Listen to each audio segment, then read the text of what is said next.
Well, one thing that right now, members who are part of the Intelligence Committee and who sit on armed forces are invited to go to the CIA headquarters and will be allowed to see the photos of bin Laden. And so I am planning to go to take a look at those and determine what we will discover from that. Speaking of bin Laden, how culpable and complicit do you think Pakistan has been? And do you think we should cut funding to Pakistan, being that they're not as friendly of an ally as we thought they were? Because apparently bin Laden was hiding in Pakistan in plain view pretty much for the past several years, right under their nose. In open source documents, we're finding more and more information as the days go by about Pakistan, and perhaps they're either averting their eyes or intentionally working together with elements who many would consider terrorist. I think this is a very serious issue. We have to know what type of a partner Pakistan has been with us, and clearly if there's been double dealing going on, the United States needs to hold Pakistan accountable. And does that mean withholding aid from It them? could mean withholding aid, it could mean a number of things. And so I think that we are still in the information gathering stage. And again, our number one interest needs to be to look out for the United States and to make sure that we give no hold and counter no form of refuge for terrorism.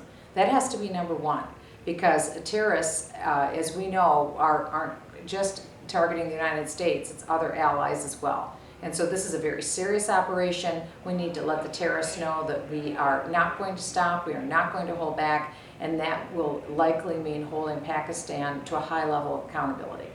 Now, do you think President Obama said he's going to reach out, he's going to start a Muslim outreach, if you would, to Muslim states?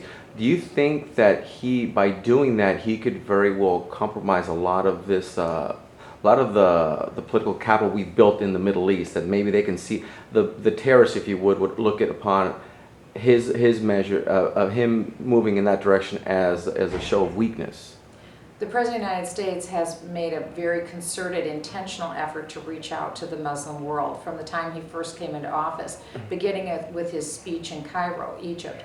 And then we can look at what the President did when he was looking at NASA. He wanted to change the mission of NASA and the focus of NASA to no longer be on space, but instead to be an outreach to the Muslim community. No one understood the President at the time. What could he have possibly meant that NASA should no longer be about space exploration? In fact, he's scrapping the shuttle program. Instead, he's turning NASA into an outreach to the Muslim community.